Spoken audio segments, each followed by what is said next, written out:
show of hands, how many people in here are happy? You know what's really interesting is I'm in grad school again now, and I took a class about 6 months ago, and it was talking about the relationship between employee engagement, happiness, and different things of this nature. And I really never understood happiness and how it really impacted motivation and momentum and how it could affect your brand. So as I'm reading these articles, I really started looking at what does it mean to be happy? Right? Are people predisposed to negativity? Are you predisposed to being happy? And so here's what some of the research says at Harvard University. And I want you to think about this in this context of helping you thrive in your life and your career. 50% of how your happiness level is based on your DNA, your genetics. Researchers call this your genetic set point range. So if you don't like how your level is, you might want to talk to your parents this weekend. You might want to go to them and say, this is what you all gave me? Seriously? You set me up like this?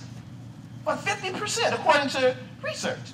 And there's a guy by the name of Daniel Gilbert who wrote a book called Stumbling on Happiness and kind of looked at the physiological aspects of happiness. Now here's the other beautiful part. 10% of our happiness level is determined by our circumstances. People that we marry, jobs that we have, friendships that we have. And once again,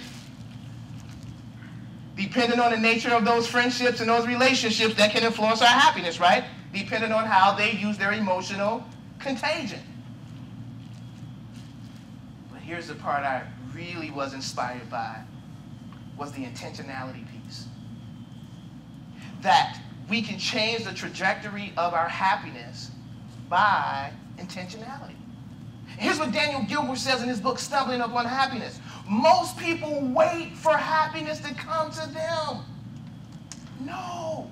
You want happiness? He says, go get it.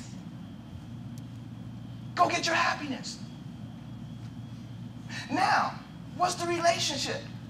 The happier that I am, what happens to your motivation level? What happens to your level of engagement? What happens to your level of workplace participation? Now, I'm not saying there are not going to be times where you're discouraged.